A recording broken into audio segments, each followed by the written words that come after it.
stay in their constituency. Voters vote according to what is most important to them. An opposition voiced in parliament to keep the ruling party accountable, a party that's competent and ready to govern, candidates with integrity and conviction, protecting family and children, and bread and butter issues like the cost of living and affordable healthcare. Time to compare the parties and see how their plans impact you.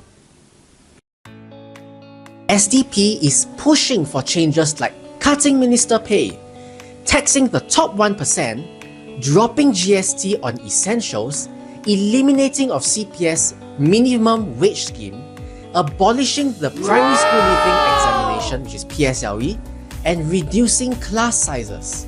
SDP proposes a single-payer system where every Singaporean is covered under National Healthcare Program.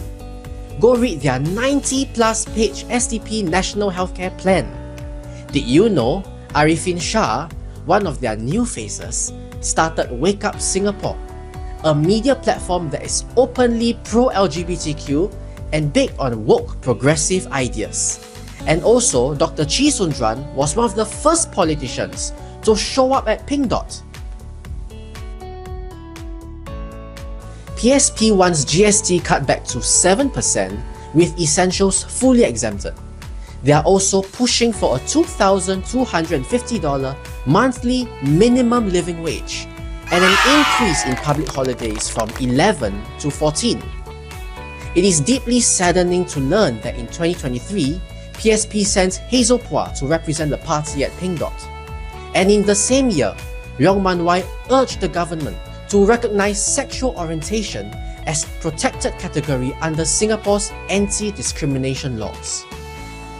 For many of us, that wasn't just a policy shift, it was a painful signal of where the party's values may be headed. What caught my attention was that PPP proposes a 12-year residency requirement before citizenship is granted, ensuring deeper integration before voting rights are extended. When it comes to jobs, PPP believes that MNCs should offer at least 60% of their jobs to locals before receiving tax breaks or government incentives funded by taxpayers. Protect Singapore supporters will be happy to know that PPP wants to enshrine marriage as a union between one man and one woman in the Constitution. Goh Ming Sing, the leader of the party, said, "The impressionable minds of our young should not be subjected to the undue influence of LGBTQ agenda. We should not promote LGBTQ as a form of lifestyle because it will be detrimental to the fundamental sustainability of our country." WP is the biggest opposition party. The Workers' Party has shown competence and experience in running their constituencies. They are fighting for 26 seats in 5 GRCs and 3 SMCs. The Hammers are pushing for a $1,600 minimum wage for all full-time workers. They want essentials like food and daily necessities to be GST-free to ease the squeeze on everyday Singaporeans. They propose letting you use SkillsFuture to pay for AI tools. What is major is that the Workers' Party wants Singapore to officially recognise the state of Palestine.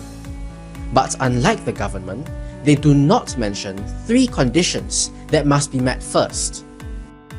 Under Mr. Pritam Singh's leadership, WP is the most vocal in championing LGBTQ policies, turning up at Pink Dot, speaking up on gender pronoun usage in school, subsidizing gender reassignment surgery, and including sexual orientation and gender identity in the protected class in workplace fairness legislation. PAP presents itself as Singapore's steady hand in a world of global conflict and economic uncertainty. But there are concerns. Their long-standing dominance raises questions about accountability. Some feel that the PAP leaders are out of touch, especially when high ministerial salaries are compared to everyday struggles. Many appreciated the promise that PM Lawrence Wong made, affirming that marriage is between a man and a woman, and promising to keep LGBTQ ideology out of national policies such as education, housing, and media. However, these promises feel inconsistent when MPs like Eric Chua, Darryl David, and Henry Quek attended Pink Dot, an event widely seen as promoting LGBTQ causes. So is the PAP keeping to its promises or not? All in all, we should not be beholden to any political power or party even if we appreciate their work. We'll let them know what we want. We must exercise our due diligence by examining politicians and party agendas before we cast our vote. Come 3rd May, make your vote count.